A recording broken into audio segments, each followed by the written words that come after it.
Salut à tous, aujourd'hui je suis pas là pour vous ennuyer avec la data, je suis là pour vous ennuyer avec le pilotage projet. Pilotage projet et les animaux, il y a un truc à faire autour de ça. On tient quelque chose mais on n'a pas encore accroché complètement. Donc. En 2 ans, Trees a bien grandi, bien mûri surtout. On le voit, on est super structuré. L'ambiance par contre est restée la même, c'est-à-dire qu'on a réussi finalement à mûrir sans se prendre trop au sérieux. J'aime bien dire souvent travailler sérieusement sans se prendre au sérieux. Et c'est un petit peu le leitmotiv qu'on arrive à garder. On arrive à intégrer de la jeunesse, ça marche toujours aussi bien. Je suis assez fier de faire partie de l'aventure en fait. On a créé une démarche structurée qu'on applique sur n'importe quel type de projet. Et cette démarche-là, du coup, elle démarre par le point essentiel, c'est la prise du besoin. Et la prise du besoin, on l'a restructurée chez Trees. Alors c'est vrai qu'on est très fervent défenseur de l'agilité. Et pour ça, on parle toujours de mettre en place une backlog. La backlog, c'est quoi? C'est la transposition du besoin client en termes de fonctionnalité hiérarchisé et surtout priorisé.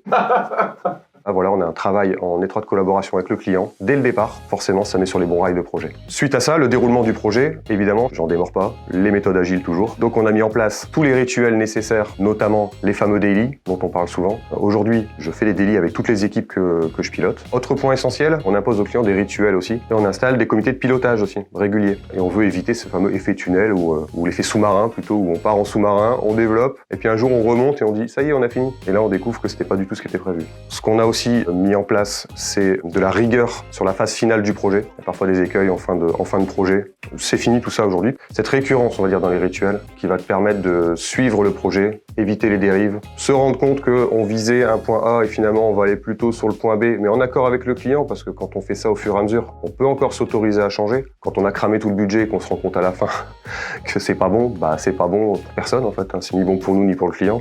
Donc ça, c'est un peu les principes de l'agilité en fait. Finalement, là, on révolutionne rien par rapport à ça. Ça a permis au client de mûrir son besoin. Et le fait de discuter régulièrement permet justement d'aboutir à ce résultat. En plus, c'est de l'amélioration continue, hein. Ça c'est important de le dire aussi. La méthodologie, c'est pas un truc déterminé, figé, surtout pas. C'est qu'on s'adapte systématiquement aux clients, à notre business, aux personnes avec qui on travaille, tout en gardant une trame cohérente quand même. Pas changer de méthodologie chaque semaine non plus. Aujourd'hui, on a un processus clair. On utilise un outil Microsoft, hein, donc l'outil DevOps, qu'on a à notre disposition depuis longtemps et qu'on n'exploitait pas forcément dans tout ce que ça peut faire. Moi, mon but, c'était pas d'imposer un outil, c'était d'abord, la première étape, c'était de faire adhérer tout le monde au principe. Parce que sinon, on subit l'outil plus qu'on ne le trouve utile. Là, aujourd'hui, on utilise DevOps systématiquement, par exemple, pour monter la backlog. Pourquoi? Parce que quand on fait ce travail-là, ça prépare la suite. Parce qu'une fois qu'on a préparé ça, on sait travailler sur la planification dans ce même outil. Tout le monde maintenant a pris en main cet outil-là et j'ai plus besoin d'expliquer aux gens ni l'intérêt de l'outil ni son usage. Donc ça veut dire déjà que chacun se l'est approprié. Un des points essentiels pour réussir un projet, c'est aussi la cohérence de l'équipe qu'on met en place. Parce que ce sont les gens qui feront la réussite du projet. Moi je parle.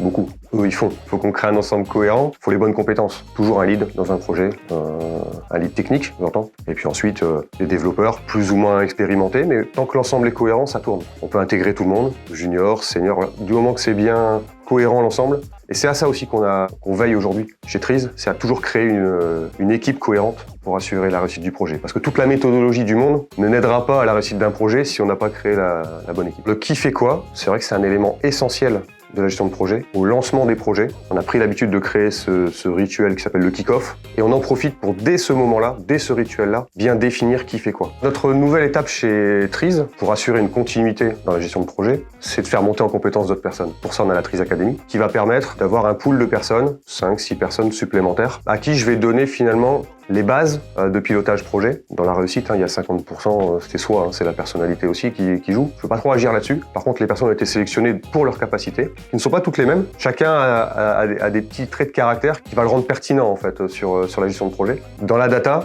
c'est un peu plus compliqué. Mais finalement, on s'est raccroché au processus et on s'est dit on peut faire de la gestion de projet aussi avec la data. Un des premiers travaux à faire dans ce cas-là avec le client, c'est de se mettre d'accord sur ce qu'est le livrable. Par exemple, un rapport. Par exemple, un visuel. Par exemple, un indicateur. Il faut désacraliser en fait la gestion de projet. C'est ça le vrai message en fait de la gestion de projet. C'est qu'on est tous acteurs de la réussite. Moi, le pilote, je fais rien tout seul. Personnellement, j'ai jamais réussi un projet tout seul. Ça marche pas. Donc j'ai besoin des gens pour faire. Ils ont besoin de moi pour organiser. J'ai besoin du responsable technique pour me faire de la réassurance, on va dire, sur l'ensemble des points techniques, pour assurer le client aussi. On a tous un rôle à jouer. Et si on a compris ça, après, franchement, c'est facile. C'est pas subi. Et c'est efficace. Merci à tous, c'était Johan en direct de Trees. À bientôt.